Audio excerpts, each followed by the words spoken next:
Ya le contaba en nuestro primer resumen que en medio de señalamientos sobre la operación del Aeropuerto Internacional Benito Juárez de esta capital, el socavón en la pista, los retrasos en los vuelos, los incidentes en aterrizajes y los retrasos en la entrega de maletas, el presidente Andrés Manuel López Obrador ayer pues dijo que la Terminal 2 del aeropuerto está mal construida y que en una de esas va a haber que tirarla y volverla a hacer. Vamos a hablar al respecto con Carlos Torres Serrano, quien es experto en temas de aviación. Carlos, gracias por estar con nosotros. Buen día. ¿Qué tal, Pascal? Muy buenos días, gusto saludarte. Bueno, aquí tendría yo varias preguntas, ¿no? ¿Qué tan grave es que se sepa el estado de la Terminal 2? Quienes la usamos sabemos que pues hay hundimientos que han tenido que, digamos, repararse incluso dentro de la terminal, en los pasillos, que han obligado a poner rampas. Pero también preguntarte, pues, ¿qué te parece el que después de más de 3 años de gobierno, pues se haga este señalamiento? Creo que tocas un punto súper importante, Pascal, y justamente déjame arrancar por ahí, ¿no? Sabemos desde hace muchos años que el hundimiento promedio de la Terminal 2 es de alrededor de 30 centímetros, 40 centímetros. Hay que recordar que la Terminal 2 estuvo construida y fue la solución en su momento para generarle más potencialidad al aeropuerto capitalino, tanto en número de operaciones como de pasajeros, ante la imposibilidad del gobierno de Vicente Fox de poder generar un nuevo aeropuerto. Ujú. De tal manera que pues a lo largo de estos 15 años, como bien lo señalas, pues la Terminal 2 ha tenido que tener un plan de mantenimiento y rehabilitación prácticamente permanente. Quienes lo hemos podido utilizar a lo largo de estos 15 años, pues sabemos que ha sido, digamos, objeto de una serie, digamos, de modificaciones que han Ujú. generado, pues en algunos momentos, pues la incomodidad de los pasajeros, y no solo en el propio cuerpo terminal, sino también en las pistas, en las calles de rodaje. Ujú. Es un hecho que hoy por hoy, como tú lo mencionabas, pues no solo las terminales, sino una parte, digamos, fundamental, que es el drenaje y todo el posicionamiento hidráulico, no solo de la Terminal 1, sino de la Terminal 2, es una actividad constante que tiene que tener un mantenimiento permanente. Entonces, me parece, contestando a tu pregunta, que es una exageración, sí, desde el punto de vista del presidente, mencionar que tendría que ser prácticamente reconstruida la Terminal 2, cuando este propio gobierno canceló la posibilidad de generar una Terminal 3, tú lo recordarás, con el momento que se canceló la operación del hangar presidencial. Ese proyecto, que valía 3,000 millones de pesos, fue este propio gobierno quien decidió cancelarlo y darle viabilidad al aeropuerto Benito Juárez, junto con en el momento de la inauguración del aeropuerto Felipe Ángeles. Entonces, resulta efectivamente contradictorio y llama muchísimo la atención que después de 3 años y medio estén apareciendo pues ahora estos estudios Ujú. de viabilidad hidráulica del aeropuerto, cuando sabemos que es una actividad que se debió haber hecho de manera permanente.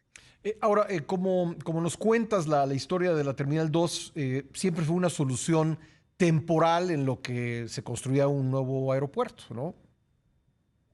Así es, tal cual. Y en su momento, pues la propia Terminal 3, tú recordarás, Pascal, hace apenas unos años, en el gobierno de Peña Nieto, también hubo modificaciones a la sala 75, que es donde pues todavía seguimos abordando las posiciones remotas del aeropuerto, e Ujú. incluso este propio gobierno hizo una inversión importante para alargar todavía del lado del aerotren o del monotren, porque hay que decirlo, ¿no? Es un monotren, no es un tren que pueda ir, digamos, en las dos vías y conectar de manera rápida tan siquiera la Terminal 1 con la Terminal 2, y que hoy está poniendo seguramente en jaque también a muchos usuarios, Ujú. que de pronto tenemos un vuelo en la Terminal 1 y tenemos que conectar a la Terminal 2. Es decir, no ha habido una solución de fondo, y de tal manera que este plan, y con estas inversiones que se están anunciando, tan solo la inversión del 2022 son cerca de 800 millones de pesos que estaban etiquetados para darle mantenimiento, pero esto, digamos, en volumen de un aeropuerto de los grandes hubs en el mundo, pues Ujú. es realmente una cantidad muy pequeña que por cuestiones presupuestales no se ha ejecutado de manera oportuna,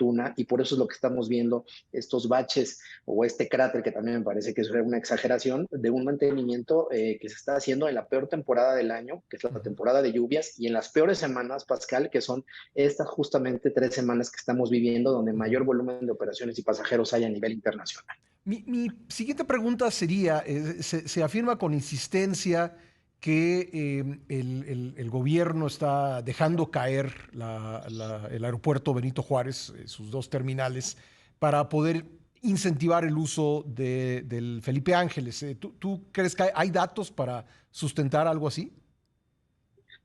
parece todavía que es muy prematuro hacer una afirmación de ese nivel, ¿no? Ujú, Creo que están, como decía yo, muy polarizadas las posiciones, tanto de parte del gobierno diciendo que las personas que optaban por Texcoco están haciendo, digamos, este boicot en contra del aeropuerto Felipe Ángeles, como también de parte del otro lado, ¿no? Es decir, que el aeropuerto definitivamente no funciona. ujú. Yo he tenido la oportunidad de visitarlo y me parece que, pues, dado que ya está construido y dado que ya está en operación, creo que tiene una gran oportunidad para la parte de carga, pero el gran pendiente, sin lugar a dudas, sigue siendo la conectividad terrestre y la posibilidad de que los pasajeros, porque hay que decirlo, Pascal, todos los pasajeros pues no vuelan punto a punto y el aeropuerto Felipe Ángeles hoy está diseñado como un aeropuerto punto a punto, Sí.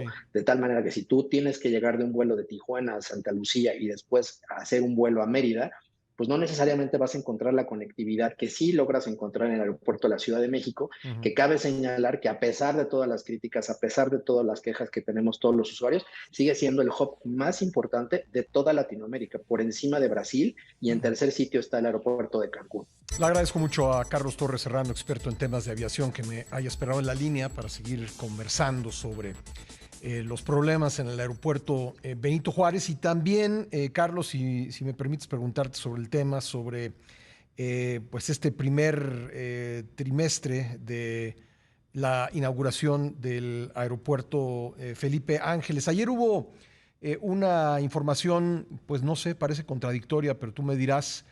Por un lado, dice Aeroméxico que los dos primeros vuelos con los que comenzó a operar en ese aeropuerto, el vuelo a Villahermosa y el vuelo a Mérida, pues no son costeables, no, tienen que volar con muy pocos pasajeros, hablan de 4 pasajeros en algunos vuelos. Y por otro lado, anuncia nuevos vuelos. ¿Cómo entender esa doble noticia?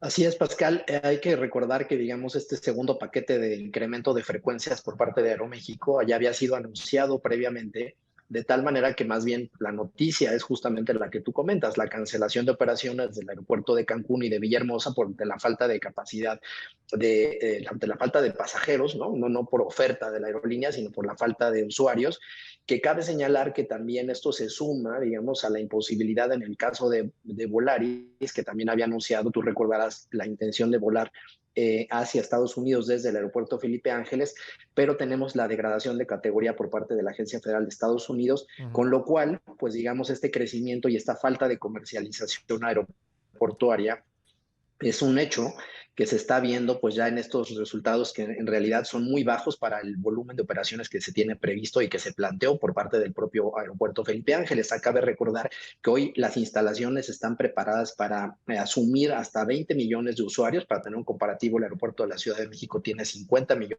de usuarios, con lo cual tampoco es un sustituto inmediato de la operación del aeropuerto Benito Juárez. Ujú.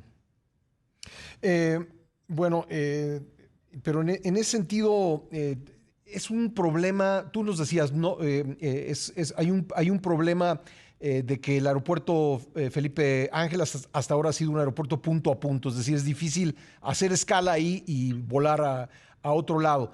Pero me parece a mí que el principal problema que tiene el aeropuerto es que la gente siente, y con razón, que está lejísimos. Eh, yo fui para allá algún domingo a conocerlo y pues hice en domingo 1 hora de traslado. No sé si ha mejorado la cosa desde entonces. Por cierto, hace rato dije primer trimestre, en realidad es primer cuatrimestre desde la inauguración. Exacto. ¿Qué ha cambiado en estos 4 meses? ¿Ya es más rápido llegar al Felipe Ángeles, por ejemplo?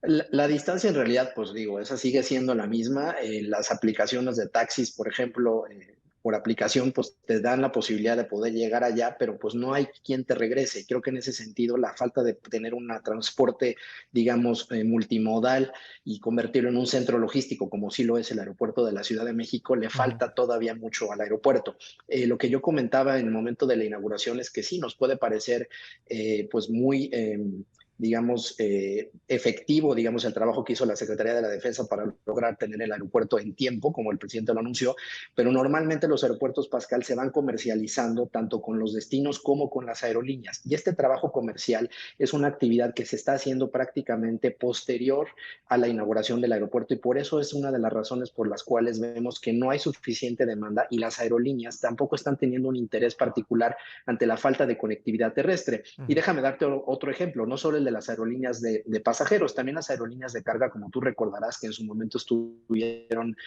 señaladas para poder hacer un traslado a las instalaciones. Hoy todavía esas instalaciones no están al 100% y esta capacidad logística para poder convertir el aeropuerto Felipe Ángeles en un aeropuerto donde tenga una gran oportunidad del área de carga sigue todavía estando pendiente y creo que en ese sentido, tanto pasajeros como parte de carga, hoy por hoy todavía tienen un largo camino por recorrer y eso es justamente lo preocupante de que en la próxima semana sepamos por parte del dictamen que se va a hacer de parte del gobierno que eventualmente tenga que cerrarse o modificarse o apuntalarse o cualquier tipo de modificación la Terminal 2, porque cabe señalar que cerca del 40% de los vuelos total del aeropuerto se despachan desde la Terminal 2. Entonces, cualquier modificación que se vaya a hacer, sin lugar a dudas, va a ser grave para la operación y la conectividad de los pasajeros en los próximos años.